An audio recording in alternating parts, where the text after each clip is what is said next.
I played Sparking Zero's early access and already put in a ton of hours into the game. With that being said, here are some beginner tips and tricks that I wish I knew earlier in Sparking Zero.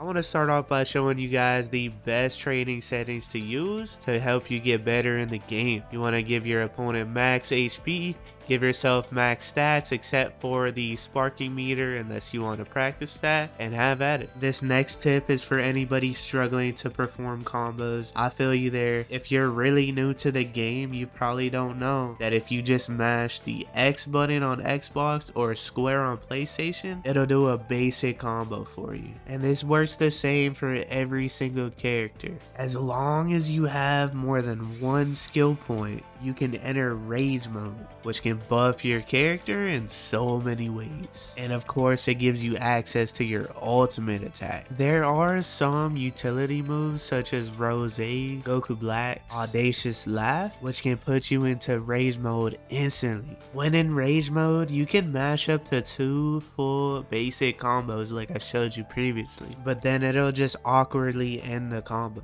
What I usually do is what feels like 1.5 of mashing the X or square button before I start mixing it up with the Y or triangle button. Are you struggling to land your ultimate attack? Well, that's because you're using it wrong. You only get one chance to use it. Instead of just throwing it out randomly, I found that the best way to always make sure you land your ultimate is doing a knockback on your opponent, which is when you send them flying away. I try to do this every single time I want to land my ultimate.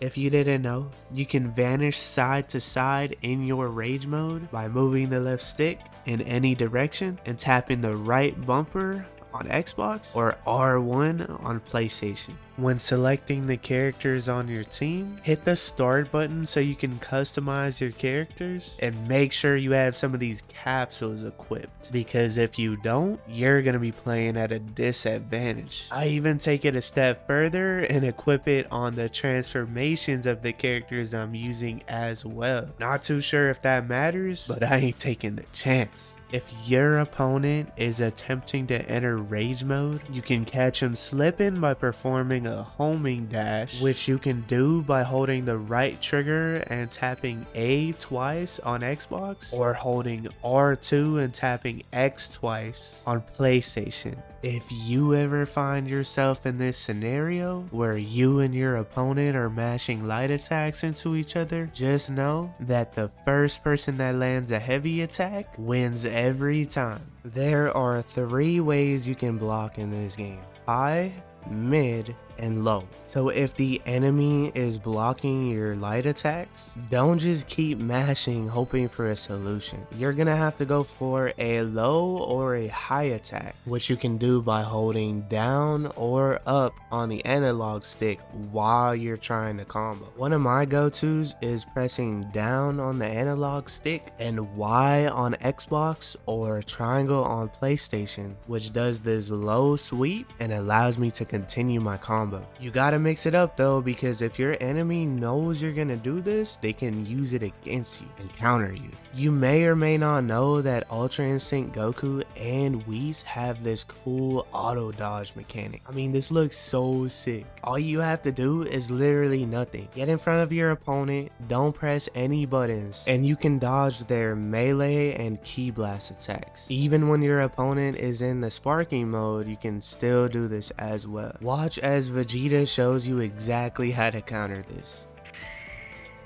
A lot of you guys have been struggling with the grade 8 Vegeta boss fight. If you still haven't beaten him yet, there are 2 methods that I feel completely counters him. Method A, you can lay back and keep spamming the Kamehameha and then just play super defensive once he gets close to you. Or you can go with option B, where you just go into your rage mode every time, homing dash behind him like I taught you earlier, and just mash your attack button. And you should never struggle with him again. again. Sidestepping is low-key goated in this game. If you haven't been using it, you're playing with a handicap. If your opponent is button mashing your guard and you know they're gonna attack you again, hold the B button on Xbox or circle on PlayStation and it'll get them off you right quick. You can perform what's called a sonic sway, which dodges your enemy attacks by pressing this button at the exact moment they hit you. If your enemy is attacking you with a combo, press down the left stick to activate a counter attack. Let's say your opponent counterattacks you. If you hold the B button on Xbox or circle on PlayStation, right before it hits you, you will catch it and enter a pretty cool animation. After your enemy hits you with a knockback and they want to follow it up by vanishing behind you, you can vanish out of that attack by pressing the right bumper on Xbox or R1 on PlayStation. Okay, but don't spam it though. You want to press it at the right moment. When you see the red flash pop up on their hit, that is a visual indicator to press the button. Or another way that I do it is listening out for a voice line, because the characters say something right as they're gonna attack.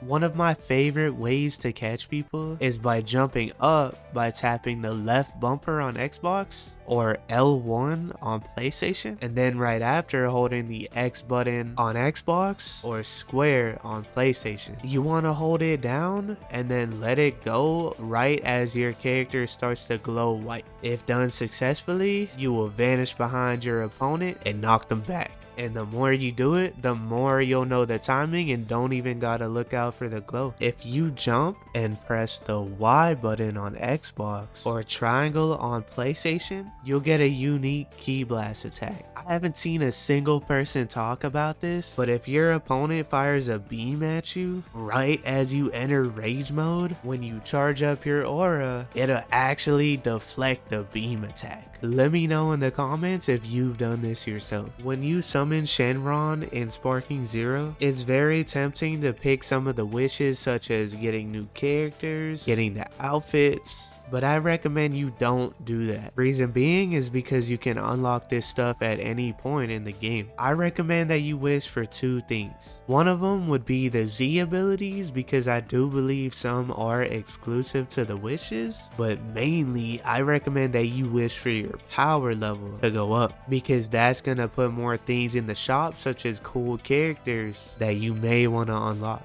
Managing your ki and your skill points in this game is huge. As I fought higher level players in the game, I noticed that they play super aggressive, they don't let you charge up, they don't even charge up. Like, I mean, they'll flat out just rush you with no ki in their arsenal. So if you minimize the use of yours, you'll have the upper hand. There's been times playing Sparking Zero where I struggle to find an online match. If you're going through the same thing, what I found was if you mess with your preferences right quick, set the rank of your opponent to no limit, tone the connection down to about 3 and above, I started finding way more matches that way. If you learned something new in this video, be sure to leave a like, subscribe if you're new, and I'ma catch you in the next one. Peace.